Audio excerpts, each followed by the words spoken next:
Hello there. So today I want to talk about something I think actually is extremely important. It is called SWOT analysis. So SWOT analysis in business, if you know what it is, it's exercise companies and businesses do of all sizes. You can even do it as a self-employed person. The idea is SWOT is basically S is strengths, W is weaknesses, O is opportunities, and of course T is threats. And so every company does this because all businesses, including your self-employed business, if you are a direct seller, you can do SWOT analysis because you have strengths, you have weaknesses, you have opportunities, and you have threats or risks or things that can affect your business. So all businesses can do this, whether you're a sole proprietor, a business like mine, which is more of a structured business with lots of people working in it. And so we have strengths, weaknesses, opportunities, and threats. And then large companies, of course, have the same thing. And so this is a common tool that businesses use to identify their strengths and weaknesses, opportunities, and of course, very importantly, their threats, because you need to know what is a risk. Very often when you're in business, especially with direct sellers, because they're not necessarily accustomed to operating in large businesses, sometimes we can have the sky is falling mindset when a threat shows up. But the whole purpose of doing SWOT analysis is to identify these threats long before they occur, so that you are mentally, emotionally, and otherwise prepared for them because they are inevitable. And so my point here is, though, is that all businesses have strengths and weaknesses, opportunities, and of course, threats or risks. And so every single business on earth has that. And it's really important to know your strengths because you can build on your strengths and build around your strengths. It's important to know your weaknesses. Why? Because weaknesses are your greatest opportunity for growth. This is what people fail to understand, I think, sometimes about weaknesses. They don't want to acknowledge that they even have a weakness. But weaknesses are your biggest opportunity for growth. It's the area that's hurting you the most, that if you fix it, will help you the most. And you shouldn't be afraid to confront weaknesses. Opportunities are things that you are not currently exploiting. So you may already be exploiting an opportunity that you have built, but a new opportunity is something that might exist that you're not even aware of, and you have to try to identify those. And of course, threats or risks are things that could potentially hurt your business. And every business is made up of different elements and structure and architecture. So it could be different for most businesses or all businesses. But I want to do is focus in on a much smaller microcosm using an example here around positivity and negativity. And so there's basically 5 types of direct sellers. And I know that seems like a lot, but I'm going to give you the 5. You need to locate where you are. And if you don't like where you are, you have to move in a different direction. And you have what I call the neutral rep. This is the person who's in the middle. They can bend positive if they're with positive people. They can bend negative if they're with negative people. They can seesaw back and forth between those two places. That's not the best place to be, because when you are neutral, I call it Switzerland. You might be a very nice person. People like you. And when you're with the positive people, you're positive. When you're with the negative people, you're negative. You don't want that. That's not a good place to be.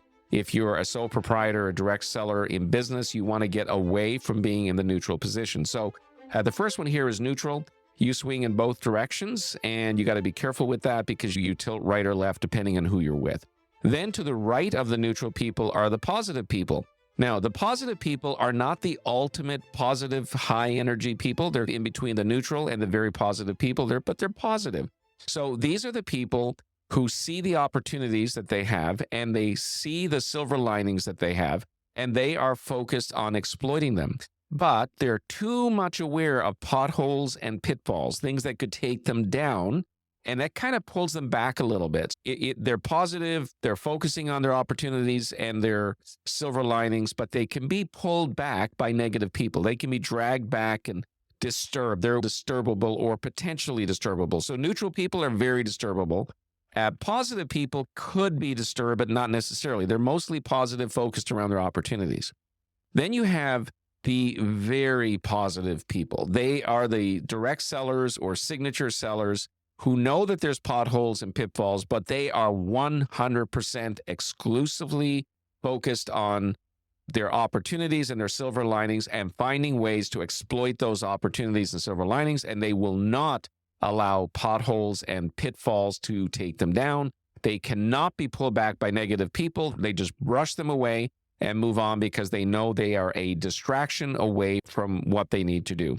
Whereas the neutral people and the positive people, these very negative people that come along, they can get inside your head and take you away from your opportunities. So you had to be on guard against that. So now on the other side of the neutral people, you have your negative people. Now, not your very negative people, just negative people. They have a bent towards seeing the potholes and pitfalls more than they see the opportunities and silver linings. Now, they're still working on their silver linings. They're still working on their opportunities, but they have this bent towards what could hurt them, the potholes and the pitfalls.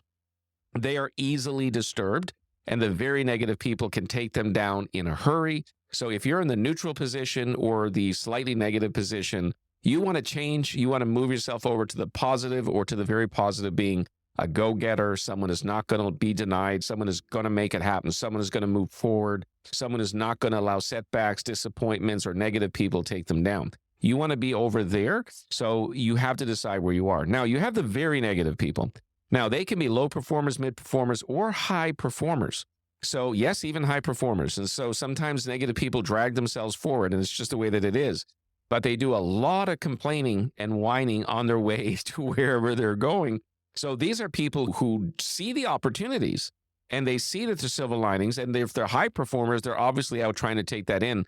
But what a battle they have on their hands, because they are so keenly aware of the pitfalls and potholes that they are easily negative people, and they're almost never capable of seeing what they have. Even if they're doing well, sometimes they feel that they're not. And so these are the ultimate very negative people.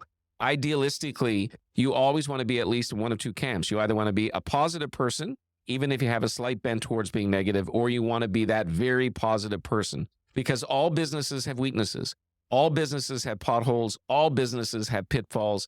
And if you focus on them and camp on them and spend too much time on them, then that's a problem. You'd have to focus more on the opportunities, and you had to focus on silver linings. And by silver linings, it's very clear. Sometimes setbacks come your way in direct selling, no matter what it is, a bad week, a bad month, or whatever it might be, something comes your way. The key, is there a silver lining here? And you have to search for it. When you find it, you focus on it, and then you exploit that silver lining. So it's better to be that ultimate positive person. Sure, you might have a little bit of negative noise in the background, but you are not taken down by it. You are not disturbable. You are rock solid in your performance, and you're moving forward. So again, be positive or very positive. If you're neutral, there's some risk for you, because you could easily be dragged right or left towards positive or negative. If you're slightly negative, you can still succeed, but you're going to have all that negative noise. But then if you're very negative, at some point, I think that's going to do a person in. It's going to be self-sabotage, because they will beat themselves to pieces with the negativity, and it's not a healthy place to be. Now, when you think about this, think about new direct sellers. When you have a business like mine and new people come in, it's new attitude, new charisma, new energy, no negativity. They are completely unaware that there's even a pitfall or a pothole, and they just run to the battle. They go out there, they do what they have to do. And very often, new direct sellers will sometimes outpace even veterans, because they're not carrying any baggage with them. They're just running without baggage until someone tells them there's pitfalls and potholes. They go, oh, and then they start to maybe become negative. So you got to be really on guard against this. The nature of life is that people tend to be more negative. It's why people like the news, because it's almost all negative. It's why people like gossip, because it's negative. And people have a negative bent. It's so wonderful to be around positive people who see the opportunities and the silver linings and try to find a way to exploit it. I'm a Christian, and one of the things for me is always trying to redeem people. No matter what I do, is constantly looking for a way to redeem people, looking for a way to help people find a way forward in spite of their behavior, in spite of what I might be hearing or seeing.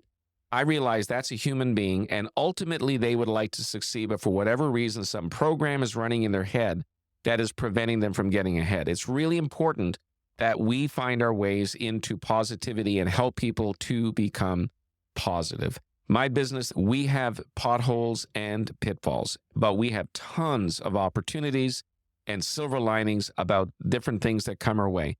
Our decision is, do we focus on the opportunities, and do we keep the negativity out, or do we allow the negativity? And so many good careers have been destroyed. Many good opportunities, many good relationships have been destroyed purely because people become extraordinarily negative. The other reason why a lot of new people do well in any direct selling business is because they have no negative reference points. They don't have any experience. So they can't say it used to be like this, or the business used to be better. I liked it when it was this way. They don't have any reference points.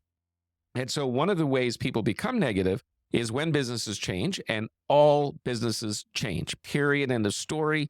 And especially today, more than any time in history, change is the new constant.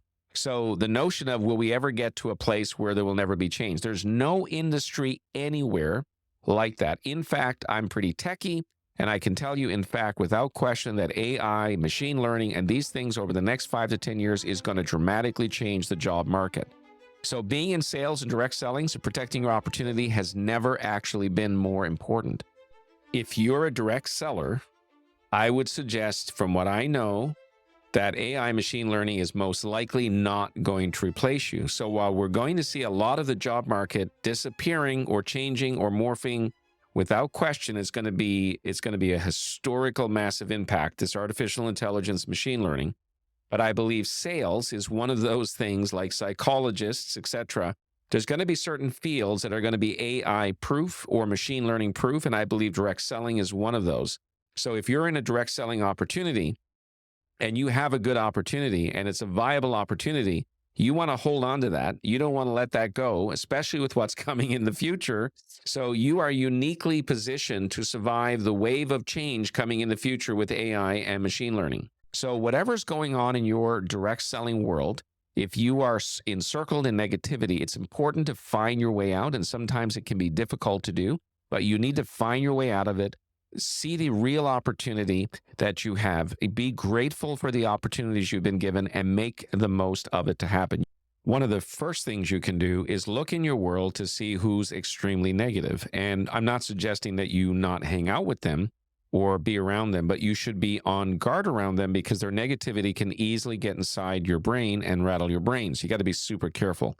One of the ways to get out of a really bad negative mindset is to find positive people to hang out with the decision to let go of your negativity. So don't go to the positive people and bring the negativity. You want to go to the positive people because you know you need change. And so by finding more positive people who see the opportunities, it will help you over a course of several months to become much more positive. Relationships are huge, and who you hang out with, you are heavily influenced by. You got to run to the battle. So decide which person you are. Are you number one, that neutral person that can swing right or left? You're easily disturbable. Are you number two, that positive person that's got some slight negativity and worry that you could be dragged down, but you're mostly focused on what you should do? Then you got the ultra positive person who's taking advantage and exploiting their opportunities and their silver linings. Or are you the slightly negative person who's still working hard at trying to become successful, but you really allow too much negativity around pitfalls and potholes to get inside your head? And the negative people, the very negative people, they can easily get inside your head and rattle your brain. Don't let people do that. It's your brain. Don't be someone's receptacle. That's the best way that I can say it. Don't let other people dump their negativity inside your trash can, so to speak. And so your brain is not a garbage can, and you should do your best to protect it while being kind to people. And of course, then you have your ultimate negative person who sees the opportunities, but they're so overwhelmed by the pitfalls and potholes that they have a hard time finding their way forward. So at the end of the day, you've heard a message about being positive a million times, but it's very important. The reason why certain people do well long-term is they find a way to focus on the good. They find a way to focus on the opportunities. They find a way to focus on silver linings. They've learned how to deal with adversity.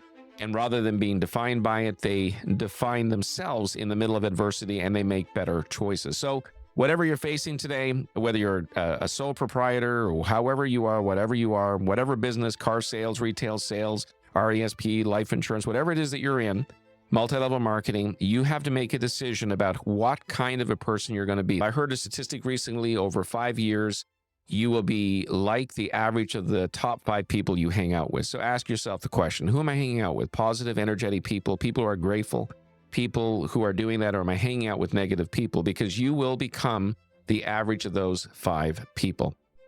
Next week, I'm going to be giving you some really practical information about how to make adjustments when change occurs, when you have a setback, how to find the silver lining, things you can do. Also, how to interpret what you're experiencing and feeling at that moment to help you make better decisions to move forward. Hope you enjoyed it today. Take care.